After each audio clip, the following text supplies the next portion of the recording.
This is the plaintiff, Virad Duvra. He says he was hired to work on the defendant's kitchen and was paid with a bad check. After getting the royal runaround for a few weeks, he showed up at her home, and the defendant's husband came bursting out of the house wanting to fight him. He told him his wife didn't live there anymore. He just wants to be paid for his work and is suing for the $586 he's owed.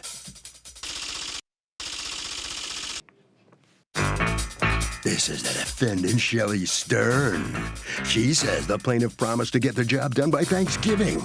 Didn't, and she hired someone else to complete the job. She paid him for the work he did complete, is not about to pay him for work he didn't do, and doesn't understand why he thinks he's entitled to money he didn't earn. She's accused of copping out on a contractor.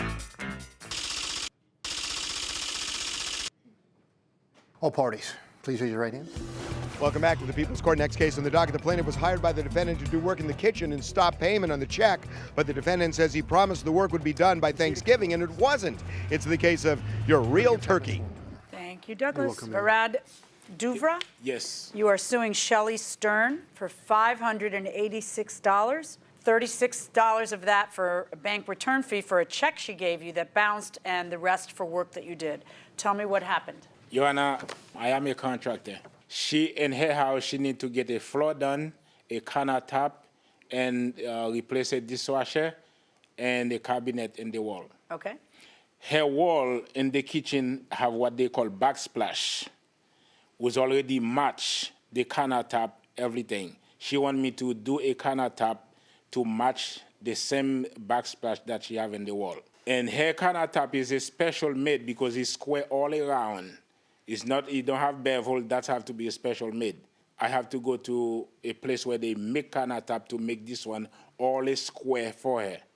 When I went there, they didn't have the material to make it. I came back to her, I said, they don't have that material. She told me she gave me the liberty to choose a color that will match the backsplash for her, as long I give her the countertop back before Thanksgiving. You order a countertop, and it's a special order, correct? Yes. And you had promised her that you'd come before Thanksgiving. Yes. And then you ordered the countertop when? I ordered the countertop September. According to you, ma'am, you lost touch with him? I lost touch with him. How did you lose touch with him? He did not get it. He did not call me. Did you call him? I tried to call him. I left a message. One? One message. That's not losing touch with somebody. That's, okay. I called once. So what happens? And I called it quite a few times. Days went by, days went by, days went by. It was imperative that I get a sink and have my sink cabinet and the counter and everything put together so I could use the sink. I was without a sink for 7 weeks, and I thought that was enough. You ended up hiring someone else, yes, right? Had to. Okay, well, I'll be the judge of that. How much time passed between the time he said, I'm placing the order, and the time you hired someone else? 10 weeks. No, it can't be 10 weeks. You said you had been without a kitchen for 7 weeks, so that's... Yeah, that amount of time, 7, 8 weeks. 7 weeks. 8, 10, or less than that? 7 weeks. No less than that. And he didn't think it was necessary to stop by and talk to me about what was taking it so long. All right, let's talk about what happens. According to you, you don't hear from him in a good 2 months. You try reaching him and you can't, and he doesn't try reaching you. Right. And so when do you get exasperated and hire somebody else to finish the job? That I did on the 15th of November. Let me just ask you this now. When did you come back to the home? I come back in November. November what? Before Thanksgiving, 1 week before. November, what date did you come back? 1 week before Thanksgiving, Your Honor. What date? I don't remember. I don't put the date, but I know I came back there 1 week before Thanksgiving because I So when does he come her, back He in came relation? back 2 days before Thanksgiving. I promise you I'm and going to said, give her 2 the days kitchen before back Thanksgiving before and does what? Here's the counter.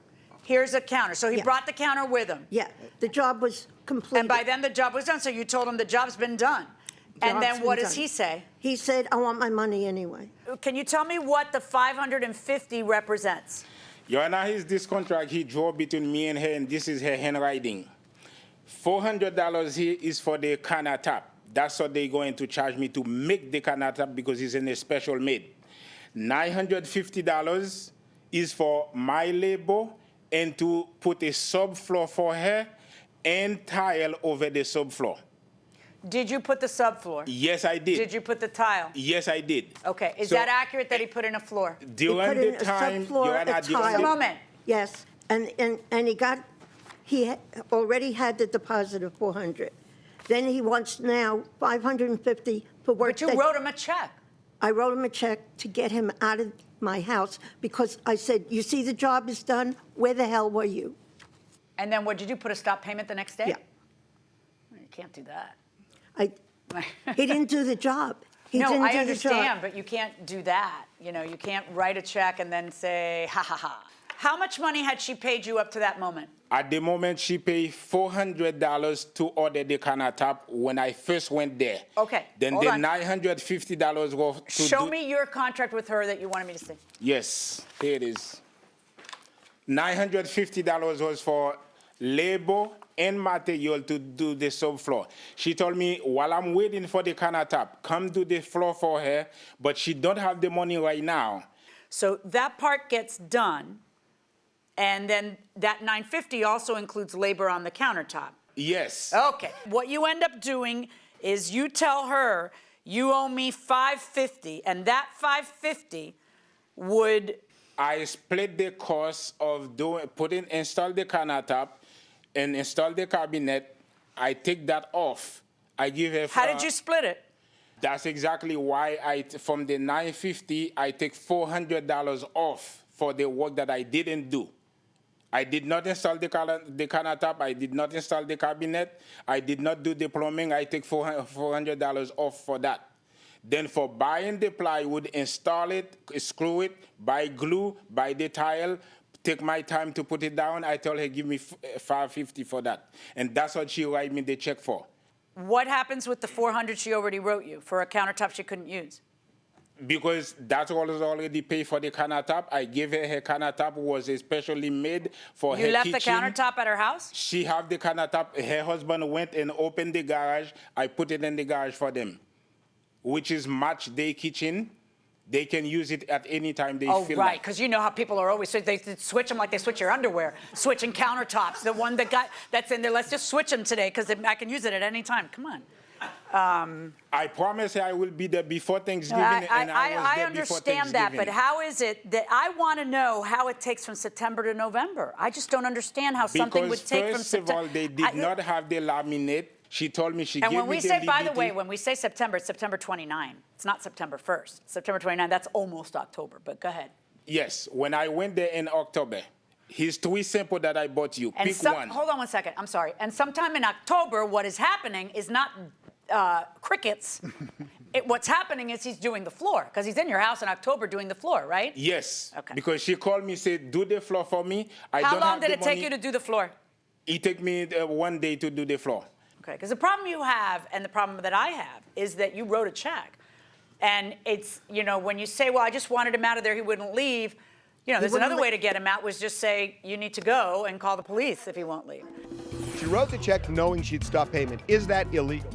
I think it is. I think that she knew she wasn't going to fulfill that obligation, so she made an illegal act. Fair enough. I think you're right. Going inside the courtroom. It's not as though the amount is the full amount that was left. The amount was something that kind of got negotiated between you guys because he offers you, just pay me $550, you say, okay.